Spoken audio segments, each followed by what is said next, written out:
वो समझ पाता वो बर्फ टूट जाती है और जैक उस लाश के साथ पानी में डूबने लगता है। एलेक्स उसे पानी से बाहर निकालता है और उसे तुरंत ही कंबल उड़ाता है, नहीं तो वो हाइपोथर्मिया का शिकार होकर मर जाता। इस हादसे की वजह से उन्हें रात भर वहीं रुकना पड़ता है। एलेक्स उस आदमी की लाश को पानी से निकालकर फिर से उसे कॉफिन में बंद कर देता है। उन्हें पता चलता है कि भेड़ियों के झुंड ने उन्हें घेर लिया था और अब उनके पास हथियार भी नहीं थे क्योंकि सब कुछ पानी में गिर गया था। हम यहाँ पर उस मादा भेड़िया को देखते हैं। वो क्लैरेंस की डॉग्स को अपनी तरफ अट्रैक्ट करती है ताकि भेड़ियों का झुंड उस पर हमला कर सके। हम यहाँ पर काले रंग के भेड़िए को देखते हैं जो बहुत खतरनाक था। क्लैरेंस उन्हें वहाँ से भगाने की कोशिश करता है पर उन्होंने उसके डॉग्स को घेर लिया था। जब क्लैरेंस उन्हें बचाने जाता है तो वो भेड़िए उसे भी मार देते हैं। उस रात एलेक्स और जैक को रात भर जागना पड़ता है कि कहीं वो भेड़िए फिर से ना लौट आए। अगली सुबह जब वो अपना सामान पैक कर रहे थे तो उन भेड़ियों का झुंड उन पर फिर से हमला करता है, लेकिन इस बार कुछ शिकारी उन्हें मार कर भगा देते हैं। हम देखते हैं कि उस मादा भेड़िया को गोली लग गई थी। आखिर में वो अपने बच्चे के पास आती है और उसी के सामने अपना दम तोड़ देती है। उस बच्चे को बहुत ठंड लग रही थी इसलिए वो अपनी माँ के बगल में सो जाता है, पर ज्यादा देर तक नहीं क्योंकि उसका शरीर ठंडा पड़ने लगा था। उसकी माँ ही उसे अभी तक खाना लाकर देती थी पर अब उसे बाहर निकलकर खुद के लिए खाना ढूंढना पड़ेगा। हम देखते हैं कि वो कुछ दूर भेड़ियों के एक झुंड को खेलते हुए देखता है। वो बच्चा उनके साथ रहना चाहता था और उसके पैर छोटे होने की वजह से वो उन तक पहुंच नहीं पाता। इसके बाद वो कुछ मछलियों को देखता है और उन्हें खाने की कोशिश करता है, लेकिन उन्हें उछलता कूदता देखकर वो बहुत डर गया था क्योंकि उसने अभी तक मरी हुई मछलियां ही खाई थी। इसीलिए वो आखिर में पानी पीकर वहां से चला जाता है। वो कुछ चूहों को पकड़ने की कोशिश करता है पर वो इतना तेज नहीं। हम देखते हैं कि एक बार जैक और वो बच्चा एक दूसरे के आमने सामने आते हैं। जैक उसे हाय कहता है पर वो अनजान लोगों के पास नहीं जाता था। वो ऐसे ही घूम रहा था कि तभी उसे एक खरगोश दिखाई देता है, लेकिन उसे पता नहीं था कि वो एक जाल था जिसे नेटिव अमेरिकन ने बिछाया था। वो उस जाल में फंस जाता है और वो शिकारी उसे अपने साथ ले जाते हैं। उन्होंने उसका नाम व्हाइट फैंग रखा था और वो उस डॉग का इस्तेमाल अपने भारी भरकम सामान को उठाने के लिए करने लगे थे। दूसरी तरफ हम देखते हैं कि एलेक्स और जैक उस लाश को कई दिनों से ढो रहे थे। जैक उसे कहता है कि हम इस लाश को यहीं दफना देते हैं, आखिर एक लाश को क्या ही पता चलेगा। पर एलेक्स उसे बताता है कि उसने उस मरे हुए आदमी को अपनी जुबान दी थी कि वो उसकी बॉडी को उसकी कैंप के पास ही दफनाएगा। इसके बाद वो उस कैंप के पास आते हैं जहाँ पर कभी वो मरा हुआ आदमी रहा करता था। अपने कहे अनुसार एलेक्स उसे वहीं पर दफना देता है और वो उसकी आत्मा की शांति के लिए प्रार्थना करते हैं। इसके बाद हम देखते हैं कि वो क्लोंडाइक नाम के एक छोटे से गांव में पहुंचते हैं जो लोगों का सोना खरीदा और बेचा करते थे। एलेक्स जैक से कहता है कि आगे का सफर उसे खुद तय करना होगा, इसलिए वो खुद के लिए एक पार्टनर ढूंढे क्योंकि अब वो उसके साथ नहीं जा सकता। एलेक्स वहाँ कुछ दिनों तक रहता है, लेकिन कई महीनों बाद भी उसे ऐसा कोई नहीं मिलता जो उसे वहां तक ले जा सके। आखिर में वो थक हार कर वापस एलेक्स के पास आता है। हम देखते हैं कि एलेक्स वहां पर आराम की जिंदगी जी रहा था और वो दोबारा सोने की तलाश में नहीं जाना चाहता था, पर जैक के बार बार पीछे पड़े रहने की वजह से वो उसके साथ चलने के लिए हाँ कर देता है। इसके बाद वो दोनों बोट बनाकर नदी के रास्ते होते हुए अपने सफर पर निकल जाते हैं। एलेक्स वहाँ के लोकल लोगों के कबीले के मुखिया को जानता था, इसीलिए वो एक रात उन्हीं के यहाँ बिताते हैं। जैक वहाँ पर एक डॉग को देखता है, वो उसके पास जाता है और उसे सहलाने लगता है, पर उसका मालिक उसे कहता है कि ये डॉग से दोस्ती करने के लिए नहीं, ये हमें अपना भगवान मानते हैं, इसलिए ये हमारी सुनते हैं, लेकिन इनसे इतना लगाव अच्छा नहीं। हमें पता चलता है कि ये वही डॉग था जिसकी माँ ने जैक के ऊपर कुछ महीनों पहले हमला किया था, लेकिन वो बहुत जल्दी बड़ा हो गया था। जैक को वो डॉग काफी अच्छा लगने लगा था, इसलिए वो अगली सुबह उसके पीछे जाता है ये देखने के लिए वो क्या कर रहा था, लेकिन उसके ऊपर एक जंगली भालू हमला कर देता है, जिससे बचने के लिए जैक कुछ लकड़ियों के ढेर के नीचे जाकर छुप जाता है। वो भालू हार नहीं मानता और जमीन के नीचे गड्ढा करने लगता है, लेकिन जब फैंग उसे देखता है तो वो जैक की जान बचाने के लिए उस भालू के सामने आकर खड़ा हो जाता है। फैंग उसे जैक के पास नहीं आने दे रहा था। वो एक दूसरे पर काफी देर तक भौंकते और घुर्राते हैं और आखिर में वो भालू हार मानकर वहाँ से चला जाता है। जैक उस डॉग को उसकी जान बचाने के लिए थैंक यू कहता है और कहता है कि वो उसे कभी नहीं भूलेगा। इसके बाद हम देखते हैं कि वो दोनों किसी तरह जमीन के पास पहुंच गए थे। हम यहाँ एक घर को देखते हैं जिसे जैक के पिता ने अपने हाथों से बनाया था। जैक वहाँ पर उनकी कुछ फोटोज देखकर रोने लगता है क्योंकि उन्होंने अपने आखिरी कुछ साल यहीं पर बिताए थे। दूसरी तरफ हम स्मिथ को देखते हैं, वही जिसने जैक की जेब काटी थी। उसे बाजार में फैंग दिखाई देता है और वो जानबूझकर अपने डॉग को उसे लड़ने के लिए भेज देता है, लेकिन हम देखते हैं कि फैंग ने उसके डॉग से लड़ाई करके उसे हरा दिया था। स्मिथ को किसी भी हालत में फैंग चाहिए था ताकि वो उसे डॉग फाइट में लड़ने के लिए उतार सके। वो फैंग के मालिक से कहता है कि उसके डॉग ने उसके पालतू जानवर को घायल कर दिया और अब उसे इसके लिए जेल जाना पड़ेगा।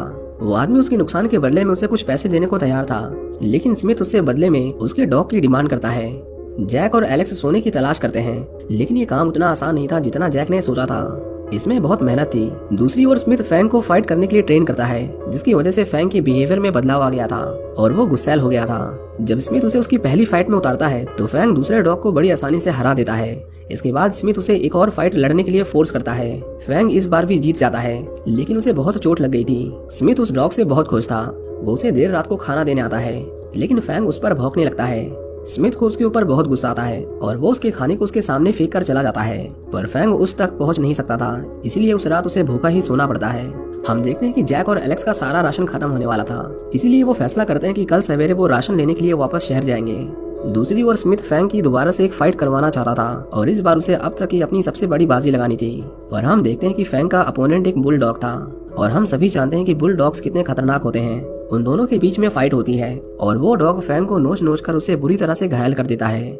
हम देखते हैं कि जैक वहीं पास से गुजर रहा था और जब उसे भौंकने और लोगों के खुशी से चिल्लाने की आवाज आती है तो वो उन्हें एक बार देखने जाता है। जैक देखता है कि फाइट के बीच में स्मिथ उस डॉग को मार रहा था और ये डॉग कोई और नहीं बल्कि फैंग था। वो तुरंत ही उसे बचाने की कोशिश करता है। जैक स्मिथ को देखकर पहचान जाता है कि ये वही आदमी था जिसने उसकी जेब काटी थी। स्मिथ उसे फैंग को ले जाने नहीं देता, जिसके बाद स्मिथ और उसके दोस्तों को वहाँ से भागना पड़ता है। एलेक्स अपने पहचान के एक डॉक्टर से फैंग का इलाज करवाता है, जिसके बाद वो उसे अपने साथ अपने घर ले जाते हैं। फैंग बहुत बीमार हो गया था पर जैक उसकी देखभाल करता है। इसी तरह कुछ दिन और बीत जाते हैं। एक दिन जब जैक वापस लौटता है तो वो देखता है कि फैंग ने पूरे घर में उथल पुथल मचा रखा था। जैक उसके पास जाने की कोशिश करता है पर फैंग उस पर घुरा रहा था। जब एलेक्स उसे डराने के लिए उस पर स्टिक उठाता है तो इससे फैंग को और गुस्सा आ जाता है। इसमें उसकी कोई गलती नहीं थी, वो तो स्मिथ की बेरहम ट्रेनिंग की वजह से ऐसा हो गया था। लेकिन जैक को यकीन था कि फैंग ऐसा नहीं है, क्योंकि उसने एक बार उसकी जान बचाई थी। वो किसी तरह उसे घर के बाहर लाते हैं और जैक उसे थोड़ा टहलने देता है। एलेक्स जैक से कहता है कि उस डॉग को वापस जंगलों में छोड़ देना चाहिए, उसकी असली जगह वहीं पर है, पर जैक उसके पूरी तरह ठीक होने तक इंतजार करना चाहता था। हम देखते हैं कि जैक उसे खाने के लिए खाना देता है। शुरुआत में तो फैंग उससे बहुत डर रहा था, लेकिन धीरे धीरे वो समझ जाता है कि जैक एक अच्छा आदमी है।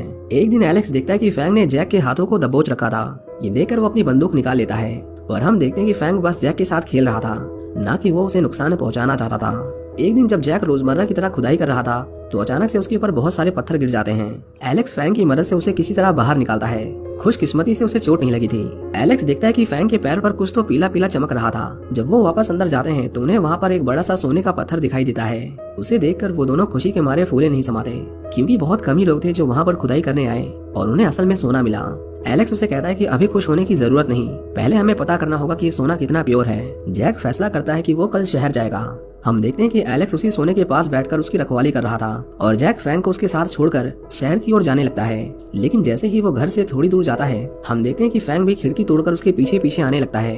इसके बाद वो दोनों सरकारी गोल्ड क्लेम डिपार्टमेंट में आते हैं, जहाँ पर जैक को पता चलता है कि उसने जिस सोने की खोज की थी वो 98% प्योर है। लेकिन तभी हम देखते हैं कि स्मिथ के दोस्तों ने उसे देख लिया था और उन्हें पता चल गया था कि जैक को सोना मिला है। जैक एलेक्स के पास आता है और जब वो उसे ये खुशखबरी सुनाता है तो वो दोनों खुशी से नाचने लगते हैं। हम देखते हैं कि स्मिथ जैक का पीछा कर रहा था और वो उसके सोने को हथियाना चाहता था। कुछ ही देर में रात हो जाती है।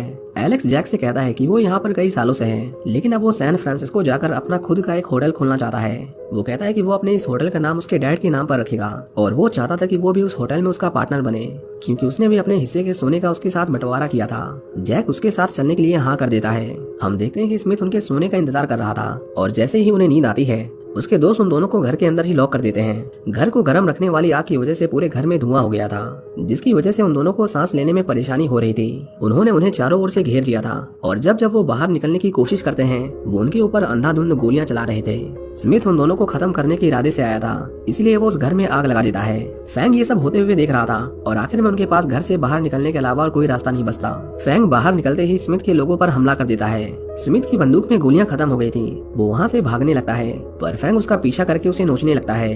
इससे पहले वो उसे काट काट कर मार देता, जैक उसे ऐसा करने से रोक लेता है। इसके बाद एलेक्स उन सभी के हाथों को बांधकर उनके कंधों पर अपना सारा सोना लटकाकर उन्हें पूरे शहर में घुमाते हैं और आखिर में उन्हें पुलिस के हाथों सौंप देते हैं। यहाँ पर सभी को जो कुछ भी चाहिए था वो मिल गया था। जैक के पास अब सोना था, फैंग था, लेकिन एलेक्स उसे बताता है कि फैंग जैसे डॉग को वो शहर नहीं ले जा सकते, वो इस नेचर के लिए बना है और उसकी असली खुशियाँ यहीं पर हैं। जैक उसकी बातों को समझ गया था, इसलिए वो फैंग को वापस जंगलों में छोड़ने जाता है। हम देखते हैं कि फैंग उसे पसंद करने लगा था, क्योंकि सिर्फ जैक ही था जिसने उस पर इतना रहम